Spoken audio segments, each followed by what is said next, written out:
Arda Güler-Hype. In Spanien spricht man nur noch über Arda Güler und seine Wahnsinnsstatistik. Da wollen wir mal rüber gucken und wir wollen uns mal kurz Fede Valverde angucken, der an 16 Toren beteiligt 2026 schon ist. Wow!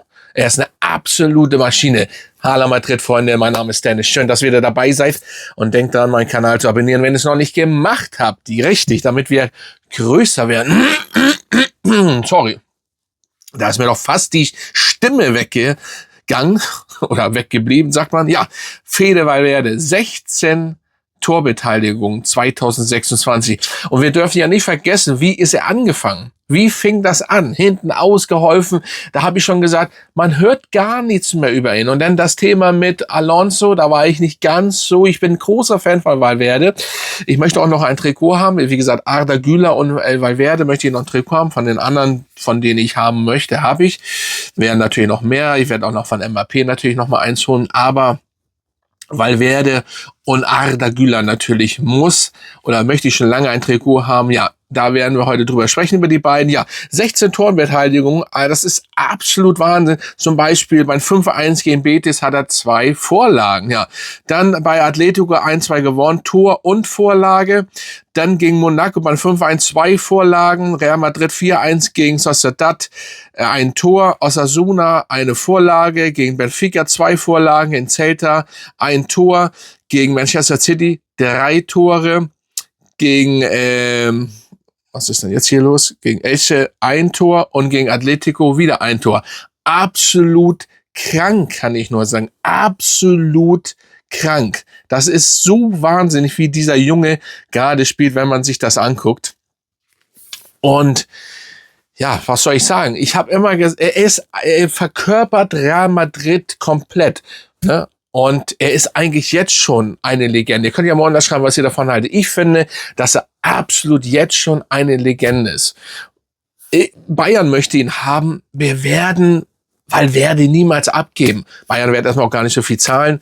Und zweitens werden wir ihn einfach nicht abgeben. Selbst wenn Bayern der Meinung ist, so viel zu bezahlen. Weil er ist unser kommender Kapitän. Er macht es ja jetzt schon, ne, wenn Carvajal nicht auf dem Platz steht. Aber wenn er mal ganz weg ist, wird er unser Kapitän sein. So, immer. Das ist nun mal Fakt.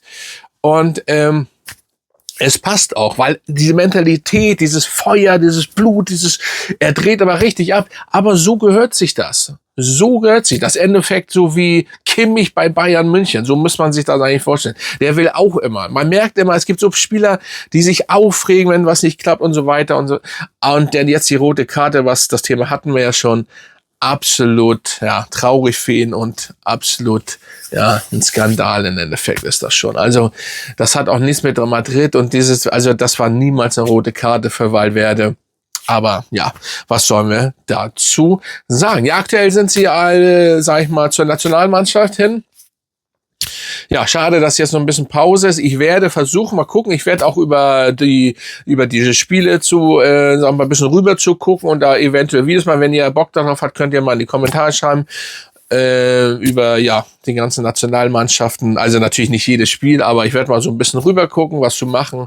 Und ja, und jetzt kommen wir zu Arda Güler. Ja, über Arda Güler spricht ganz Spanien, weil wenn man sich das alles mal, diese ganzen Zahlen und diese Pässe und überhaupt sich von Arda anguckt in der ganzen Zeit, dafür, dass er noch nicht mal durchspielt, der Trainer lässt ihn ja nie durchspielen.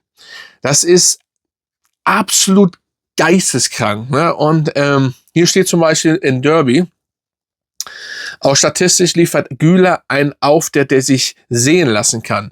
Er beendete das Derby mit 2 Abschlüssen, davon ein präzises aufs Tor, ja, und spielte zu den 2 Schlüsselpässe, ja, und eine Passquote von 92%. Und das ist ja nicht nur ein Derby. Ne, Leute, das ist ja nicht nur ein Derby, das ist allgemein. Aber wann habe ich schon die Statistik gezeigt? Ich habe ja schon mal den Vergleich mit Lamine Yamal gemacht. Warum kostet Lamine Yamal 200? Das frage ich mich jetzt schon so langsam, weil ein Olise wurde letzten um nur 10 Millionen erhöht. Das kann natürlich sein, ja, Bundesliga und so. Aber vielleicht kauft ja auch Barcelona auch die Leute ein. Ne, ein bisschen Geld, so mach mal meinen Spieler teurer. Was kostet warum 200? Dass der ein begnadeter Fußballspieler in den Alter ist und bla bla bla etc. wissen wir. Aber warum 200? Und warum Olise geht nur von 130 auf 140 hoch? Also ganz ehrlich, der spielt bei uns nicht, der spielt bei Bayern. Aber auf 170 hätte man den auch schon locker hochstufen können. So. Und dann Arda Güler 90 oder kostet jetzt 110, ne, weiß ich. Das ist doch alles ein Witz. Aber ne, die Statistik war besser als bei Lamine Yamal. Das habe ich wo ich anfing, so lange gibt's den Kanal hier ja noch nicht, habe ich da mal was gemacht drüber und habe auch eingeblendet. Man muss sich das mal auf der Zunge zergehen lassen, was der Junge drauf hat. Und wenn ich dann sehe, was er kostet, er spielt noch nicht mal durch. Er spielt fast ein Spiel hat er durchgespielt, Mann. Ein Spiel, sonst nicht ein einziges Spiel durchgespielt. Und dann diese Statistik und diese Pässe. Absolut geisteskrank. Dann spielt er in der Abwehr. Er macht das überall. So. Und da musst du kein Fanboy sein. Du musst nur Augen haben. Und die Leute, die sprechen und meinen, er hat nichts drauf, die haben einfach die haben von Fußball keine Ahnung. Der kann auch woanders spielen. Der hätte nicht bei Real Madrid, der hätte jetzt nicht bei uns hier spielen. Selbst wenn er woanders spielen würde, bei Barca, würde ich auch sagen. Ja, tatsächlich, ich habe richtig gehört. Selbst wenn er bei Barcelona spielen würde, oder bei Atletico oder bei Bayern, ist doch geil, scheißegal. Er ist einfach ein Monster. Selbst bei Fenerbahce ist ein Monster. Ne? Ich habe ihn verfolgt bei Fenerbahce. So, vielleicht mache ich mir, ich bin jetzt, also das liegt aber daran, wegen einem Kumpel jahrelang und das kam dann so etc. pp. Immer wenn ich aus der Türkei, vielleicht mache ich mir jetzt Feinde, aber nehmt das nicht so böse. Ich bin Fenerbahce Fan, aber ich bin jetzt kein, also war ich immer für Fener, ne? Und Arda hat da ja gespielt und im Endeffekt ich bin Real Madrid Fan, ne? Also wenn ich jetzt aber aus einer Mannschaft aus der Türkei war es immer Fener. Das habe ich so mitbekommen durch meinen Kumpel, besten Kumpel da und so weiter. Und ja, und dementsprechend, ich habe ihn dort auch, also Arda ist, ich weiß gar nicht, warum über den diskutiert wird oder manche sagen, ja, dies und jenes. Das sind nur Hater, die nicht ansatzweise irgendwas vom Fußball anscheinend verstehen. Ne? Das muss man auch so sagen. Na, das ist meine Meinung.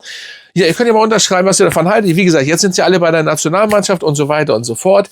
Leider, aber danach geht's hart weiter. Gegen Bayern München zum Beispiel müssen wir ja noch nicht raufschauen. Jetzt ist erstmal Nationalmannschaft-Time. Wie gesagt, da werde ich ein bisschen was gucken. Es gibt natürlich bestimmt über Real Madrid auch noch Nachrichten. Ich werde noch mal was machen, ein bisschen Rückblick vielleicht. Gucken wir mal, etc. pp. Weiß ich noch nicht. Und dementsprechend, ja, könnt ihr mal unterschreiben, was ihr davon haltet. Arda Güler und Fede Valverde, absolut absolute Maschinen. Da würde ich sagen, Hala Madrid, folgt mir, nicht vergessen, teilt dieses Video und dann würde ich sagen, folgt mir auch auf Instagram und bitte auch auf TikTok. Also, reinhauen, Freunde.